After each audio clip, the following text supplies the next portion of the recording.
ఆత్మీయ తండ్రి కొరకు కూడా ఈరోజు కొన్ని విషయాలు ధ్యానం చేసుకుందాం. అపోస్తుడైనటువంటి పౌలు గారు కొరింథీయులకు రాసిన మొదటి పత్రిక 4వ అధ్యాయము 15వ వచనం ఒకసారి చదవండి. 4వ అధ్యాయము కొరింథీయులకు రాసిన మొదటి పత్రిక 4వ అధ్యాయం 15వ వచనం ఆత్మీయ తండ్రి కొరకు ధ్యానం చేసుకుందాం. చదువు. క్రీస్తునందు నీకు ఉపదేశకులు 10,000 మంది ఉన్నను, 10,000 మంది ఉన్నను, తండ్రులు అనేకులు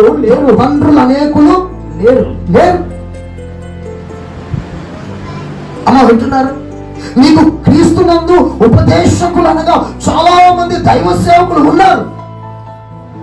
టీవీ స్పీకర్స్ ఉన్నారు, యూట్యూబ్ సెలబ్రిటీ స్పీకర్స్ ఉన్నారు, సభలో బలంగా వాడబడుతున్న అభిషక్తులైన అపోస్తులు ఉన్నారు, ప్రపంచ దేశంలో బహుబలముగా దేవుని చేత వాడబడుతున్న దైవజనులు ఉన్నారు, ఆయా సంఘంలో సేవకులుగా పిలబడుతున్న సేవకులు ఉన్నారు. 10,000 మంది, చాలా మంది సేవకులు, చాలా మంది ఉపదేశకులు, చాలా మంది అపోస్తులు ఉన్నారు. అయితే ప్రతి సార్వత్రిక సంఘానికి ఒక్క తండ్రి మాత్రమే ఉంటాడు. అతడే ఆత్మీయ తండ్రి. సంఘమంతటికి కూడా సంఘాన్ని ప్రేమించి మోసి నడిపించే వ్యక్తే ఆత్మీయ తండ్రి. నిన్ను క్రీస్తులో కనిన వ్యక్తే ఆత్మీయ తండ్రి. పౌలు అంటాడు, నేను సువార్త ద్వారా మిమ్మల్ని కంటిని 16వ వచనంలో అంటాడు. చదువు ఒకసారి. క్రీస్తు యేసునందు సువార్త ద్వారా నేను మిమ్మల్ని కంటిని కనుక మీరు నన్ను కోరి నడుచుకున్న వారే ఉండవని. ఇప్పుడు పౌలు అంటున్నా, నేను సువార్త ద్వారా మిమ్మల్ని కన్నాను, దేవుని వాక్యము ద్వారా నేను మిమ్మల్ని పెంచుతున్నాను, కాబట్టి మీరు నాకు ఆత్మీయ పిల్లలు. ఇప్పుడు సంఘానికి 10 మంది పాస్టర్లు, 10,000 మంది పాస్టర్లు, 10,000 మంది అపోస్తులు, 10,000 మంది అభిషక్తులు, 10,000 మంది ఐదుగురు ప్రవక్తలు కాదు. సంఘానికి బయట ఎంతమంది 10,000 మంది అపోస్తులు, ప్రవక్తలు, సేవకులు, మిషనరీలు, కాపర్లు ఉన్న సంఘానికి మాత్రం ఒకే ఒక్కడు, ఆయననే ఆత్మీయ తండ్రి.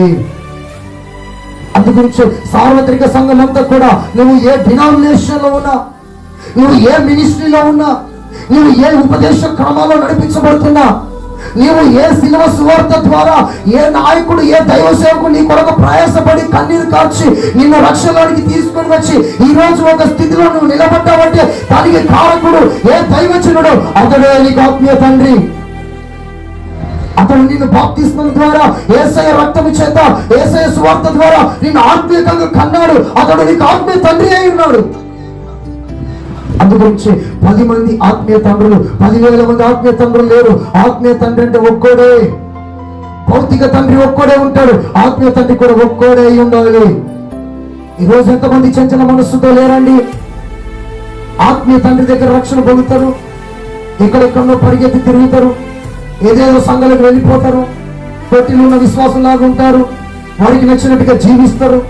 ఒక పాస్టర్ గారు పట్టుకోరు, ఒక సంఘంలో నాటపడరు, ఎక్కడ ఏ బోధ పడితే ఆ బోధలోనికి వెళ్ళిపోవడం, ఎక్కడ అద్భుతాలు జరుగుతున్నాయి అక్కడికి వెళ్ళడం, ఎక్కడ పేరు పెట్టి పిలుస్తున్నారంటే అక్కడికి వెళ్ళడం, అక్కడ కింద పడగొడుతున్నారంటే అక్కడికి వెళ్ళడం. అర్థమవుతుందమ్మా? అక్కడ పాస్టర్ గారు అట ఖర్చు ఇలాగంటే డామన్ అందరు కింద పడిపోతున్నారంటే అక్కడికి వెళ్ళడం. ఆత్మీయ తండ్రి ఉన్నాడా నీకు? నిన్ను ప్రేమగా పెంచి, నిన్ను వాక్యంతో పోషించి, రేపు రాకడానికి సిద్ధపరిచే ఆత్మీయ తండ్రి నాయకత్వంలో ఉన్నావా నీవు? ఆత్మీయ తండ్రి బాధ్యత ఏమిటి అనుకుంటున్నారు? ఆత్మీయ తండ్రి ప్రతి సంఘంలో ఒక్కొక్క కుటుంబం కొరకు 2 చేతులు పైకెత్తి, ప్రభువా నీవు నాకు ఇచ్చిన ఈ ఆత్మీయ బిడ్డలందరినీ కూడా నీ రాకడకు సిద్ధపరచునైనా, వారి కుటుంబాలను కాపాడయ్యా, వారి కుటుంబాలకు మేలు చేయాలని ప్రతిదినం నీ కొరకు దైవ సేవకునిగా బాధ్యత అప్పగించబడిన ఆత్మీయ తండ్రులు నీ కొరకు కన్నీరు కారుస్తారు. అది గురించి ఎప్పుడైనా నీవు ఏ ఆత్మీయ తండ్రి చేత అంటే ఏ పాస్టర్ ద్వారా రక్షణ పొందావో, బాప్తిజం పొందావో, సువార్త అందుకున్నావో, ఆ నాయకత్వంలో నువ్వు నడిపించబడుతూ ఉండాలి. ఏ పరిస్థితుల మధ్య ఈ రోజు నీ ఆత్మీయ స్థితి, ఏ పరిస్థితుల మధ్య నడిపించబడుతున్నావు నీ జీవితం? ఎటు పడితే అటు గాలికి లేచిపోయే పట్టులాగున్నావా? ఏ బోధలు పడితే ఆ బోధలో నీకు పరిగెత్తుతున్నావా? ఎక్కడ మంచిగా చర్చి కనబడితే ఆ చర్చిలోనికి వెళ్ళి సాహసం చేస్తున్నావా? 100 మంది పాస్టర్లు కలిపితే 100 మంది పాస్టర్లతో పరిచయాలు పెంచుకుంటే, రేపు నీకు ఏదైనా జరగకూడదు జరిగితే ఏ పాస్టర్ నీ కొరకు ప్రార్థన చేసేవాడు ఉండడు. నువ్వు 100 మంది పాస్టర్లు ఫోన్ చేసినా ఏదో నీ తృప్తి కొరకు 1 సెకండ్ ప్రార్థన చేసి పెట్టేస్తారు, అంతే. వాళ్ళు నీ కొరకు ఏడవారు. నువ్వు అదే ఒక నాయకత్వంలో ఉంటే ఒక దైవ సేవకునికి అప్పగించుకుంటే, ఒక సంఘానికి అప్పగించుకుంటే అతడు నీ బాగు కొరకు నువ్వు బాగుపడేంత వరకు కూడా కన్నీరు కార్చి నీ విడుదల పొందే వరకు కూడా పేరుగులు ఆడుతూనే ఉంటాడు దేవుడి సన్నిధిలో. అతడే ఆత్మీయ తండ్రి అయి ఉన్నాడు.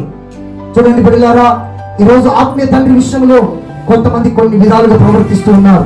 చదువుకుందాం. ఈరోజు ఆత్మీయ తండ్రి విషయంలో కొంతమంది ప్రవర్తన కొరకు అదే 4వ అధ్యాయం 10వ వచనం నుండి కొన్ని మాటలు చదువుకుందాం. 4వ అధ్యాయం 10వ వచనం చదువు. మేము క్రీస్తు నిమిత్తము వెర్రివారము, మీరు క్రీస్తు నిమిత్తం వెర్రివారము, మీరు క్రీస్తునందు బుద్ధిమంతులు.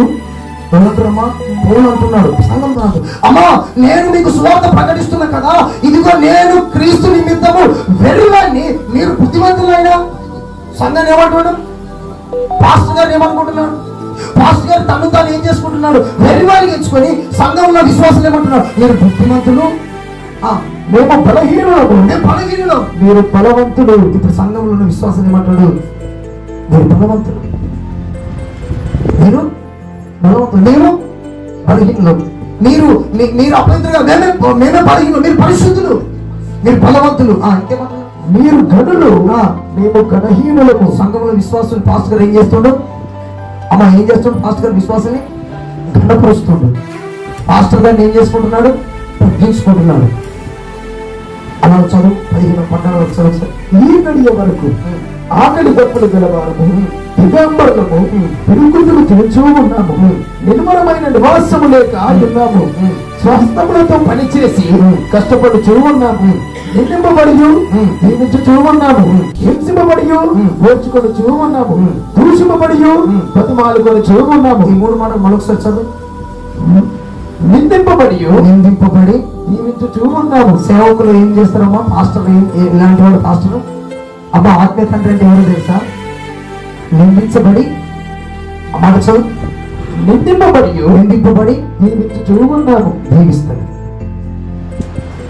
ఒకవేళ నీ ఆత్మీయ తండ్రిని ఇప్పటి వరకు నీకు తెలియకుండా, పాస్టర్ గారికి తెలియకుండా నీ ఇంటిలో రహస్యంగా ఒకవేళ నిందించి ఉండొచ్చు. నువ్వు పాస్టర్ గారు మాత్రం నీ ఆత్మీయ తండ్రి నిన్ను ఏ రోజు కూడా నిందించలేడు, నిన్ను దీవిస్తూనే ఉన్నాడు.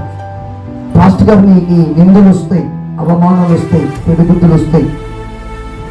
పాస్టర్ గారిని కించపరిచే వాళ్ళు కూడా సంఘంలోనే ఉంటారు. పాస్టర్ గారికి ఏంటిది ఆయాసకరంగా మారే వాళ్ళు కూడా సంఘంలోనే ఉంటారు. కొన్నిసార్లు పాస్టర్ గారికి శూలలాగా మారిపోయి, కత్తుల్లాగా మారిపోయేవారు కూడా సంఘంలోనే ఉంటారు. పాస్టర్ గారు వెనుక పాస్టర్ గారి కొరకు ఎంత చెడ్డగా మాట్లాడాలో అంత చెడ్డగా మాట్లాడేవారు కూడా సంఘంలోనే ఉంటారు. అవన్నీ పాస్టర్ గారికి తెలుస్తాయి. అయినా ఏ రోజు కూడా వాటిని మనసులో పెట్టుకొని ఏ విశ్వాసాన్ని కూడా శపించాడు, వాటిని భరిస్తాడు. ఆత్మీయ తండ్రి విలువ అలాంటిది. ఆత్మీయ తండ్రి కాకుండా ఎక్కడికి వెళ్తే శపించే సేవకులు కూడా ఉన్నారు ఈ రోజుల్లో. ఎందుకంటే వాళ్ళు నిన్ను కనలేదు, నేను పెంచలేదు కాబట్టి వాళ్ళకి ఏంటి నోరుతో 2 మాటలను శపించేస్తారు. నేను ఒక మాట విన్నాను, ఒక పాస్టర్ గారు ఒక బ్రదర్ ను శపించేశాడు.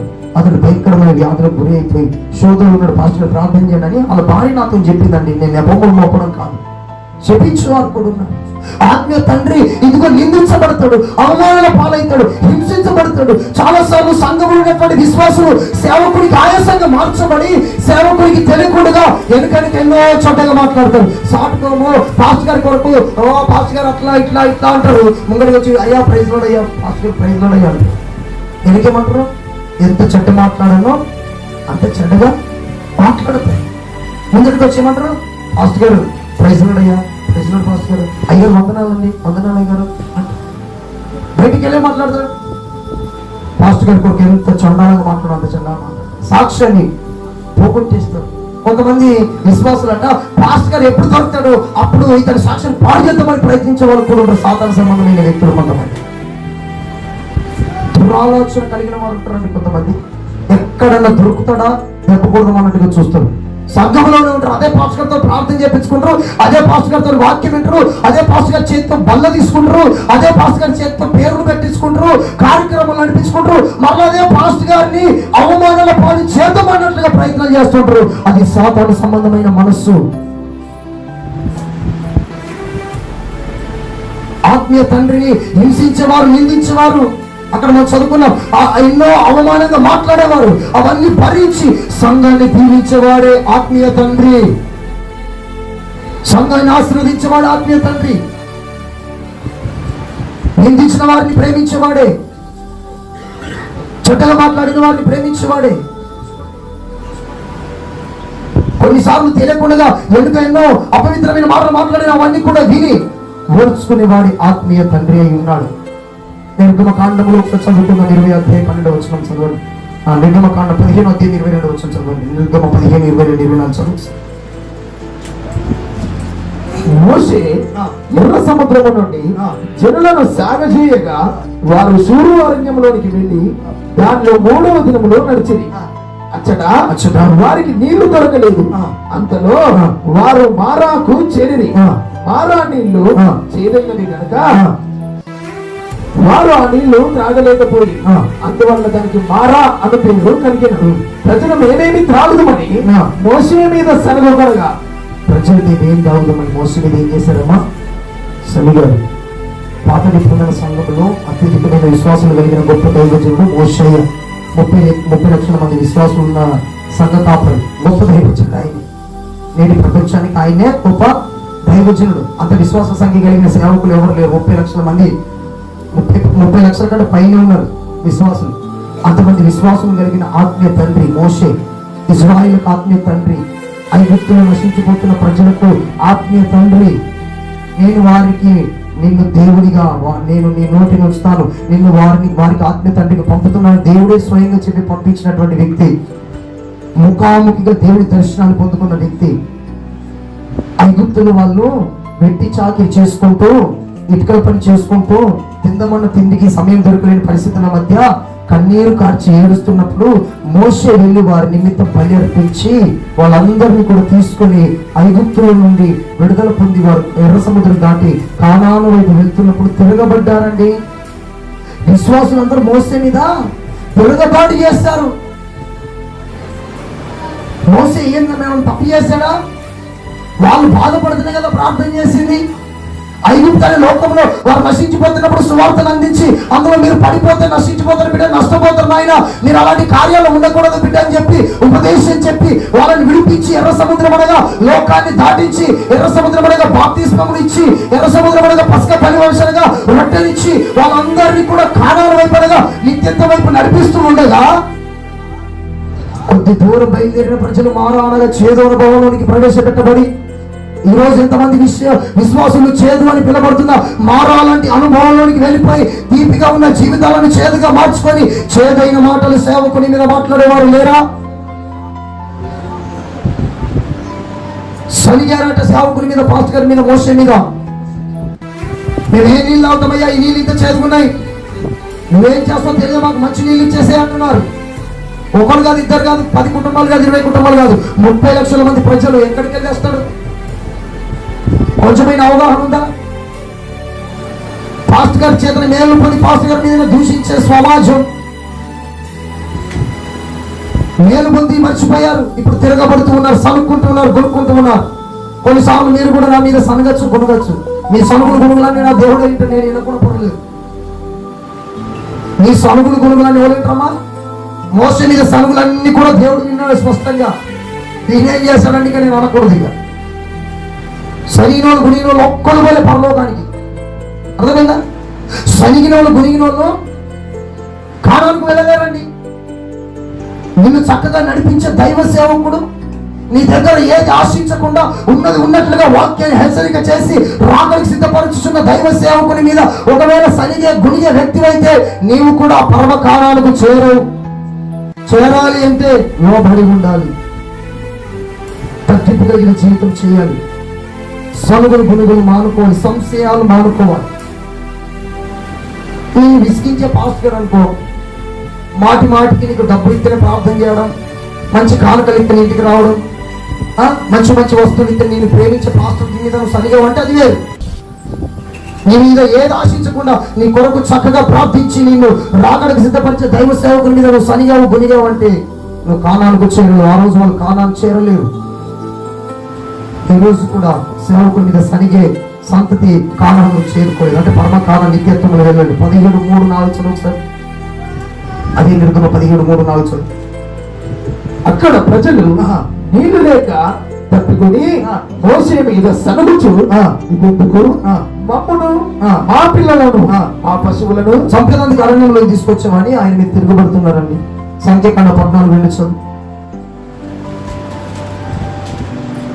సంఖ్యాకాండ 14 మరియు ఇశ్రాయేలీయులందరూ మోషే అహరోనులపై సనుగుకొనిరి. ఇప్పుడు ఏం చేశారట ఇజ్రాయెల్ అందరూ? అమ్మా, మోషే అహరోనుల మీద సనుకున్నారు. మోషేనేమో ప్రవక్త లాగున్నాడు, అహరోనేమో యాజకుని లాగా, ప్రధాన యాజకుని లాగున్నాడు. ఇజ్రాయెల్ ప్రజలు వాళ్ళ మీద సన్నిగారు, గురిగారు. ఈ రోజు నీవు నీ ఆత్మీయ తండ్రినిగా సనుగులు, గునుగులు, సంశయాలతో నీవు నడిపించబడితే నువ్వు ఫలించలేవు. అసలు నీకు లోటు, అసలు నీ కుటుంబ పరిస్థితులు ఎందుకు అలాగూ నష్టాలు ఉన్నాయి అనేది కొన్నిసార్లు నిన్ను నువ్వు గమనించుకోవాలి, కొన్నిసార్లు నిన్ను నువ్వు పరిశీలించుకోవాలి. నేను ఎందుకు ఇలాంటి భయంకరమైనటువంటి పరిస్థితుల్లోనికి నెట్టబడుతున్నాను అనేది ఒకసారి నువ్వు గమనించుకోవాలి, పరీక్షించుకోవాలి. నీ ఆత్మీయ తండ్రిని సనిగి, గునిగి, తోలనాడి, చెడ్డగా మాట్లాడి, విరోధమైన మాటలు నోరు తెరిచి దైవ సేవకుని కొరకు తెలియకుండా వినపడతలేదు అన్నట్లుగా నీ ఇష్టానుసారంగా ఒకవేళ నువ్వు నోరు తెరిచి మాట్లాడితే సేవకుడు వినడు, కానీ దేవుడు వింటాడు. దానికి ప్రతిఫలాన్ని నీకు ఇస్తాడు. అది ఎట్లుంటుందంటే నువ్వు లాక్కోలేక ఏక్కోలేక అన్నట్టుంటుంది. అర్థమైందా? లాక్కోలేక ఏక్కోలేకుంటుంది. అలాంటి పరిస్థితులు వెళ్ళొద్దంటే సనుగులు, సంశయాలు మానాలి. దేవుని మీద నీ సనుగులు, సంశయాలు ఉంటే నీ సమస్యలు అలాగే ఉంటాయి, ఏమాత్రం విడుదల పొందు. కారణం ఏంటిది? పాస్టర్ ఎంతో ప్రార్థన చేస్తుంటే ప్రభావ విడుదలని స్వస్థతని అద్భుతాలు చే, మేలు చే, కాపాడు, ఆశీర్వదించి, దీవించు అంటే కారణం ఏంటిది? నీలో సంశయములు, సనుగులు, గునుగుడు, తిరుగుబాటు, పాస్టర్ తెలియకుండా రహస్యంగా ఎన్నో నీ జీవితంలో ఇంటికాడ నీ మనసులో ఆలోచిస్తున్నావు. కాబట్టి నీకు విడుదల జరగాలి అంటే నీ సంశయాలు, సనుగులు, గునుగులు అన్ని మానుకోవాలి. సేవకుడి మీద ఆత్మీయత కూడా చూడండి. దైవ సేవకులు దేవుడు ఎందుకు నిలబెట్టాడో తెలుసా? సృష్టి ఆరంభంలో మోషే ధర్మశాస్త్ర కాల ప్రకారం అహరోను, మెల్కీసెదెకు క్రమము చొప్పున సేవకుల్ని దేవుడు ఎందుకు నిలబెట్టాడు? దైవ సేవకుల దగ్గర ఏదైనా సరి చేసుకో. దైవజనుడు నీ కొరకు చేతులెత్తి ఆశీర్వదిస్తే నేనే నిన్ను ఆశీర్వదిస్తాను. లేవీయులకు దేవుడు ఆశీర్వదించే కృపనిచ్చాడు. తన దైవ సేవకులకు అనగా యాజకులుగా మాకు దేవుడు ఆశీర్వదించే కృపనిచ్చాడు. ఏమని చెప్పాడు తెలుసా? అబ్రహాం, నిన్ను ఆశీర్వదించే వారిని నేను ఆశీర్వదిస్తాను, నిన్ను శపించే వారిని నేను దూషిస్తాను. కాబట్టి దైవజనుడు ఆశీర్వదించినప్పుడు ఆశీర్వదించాడు.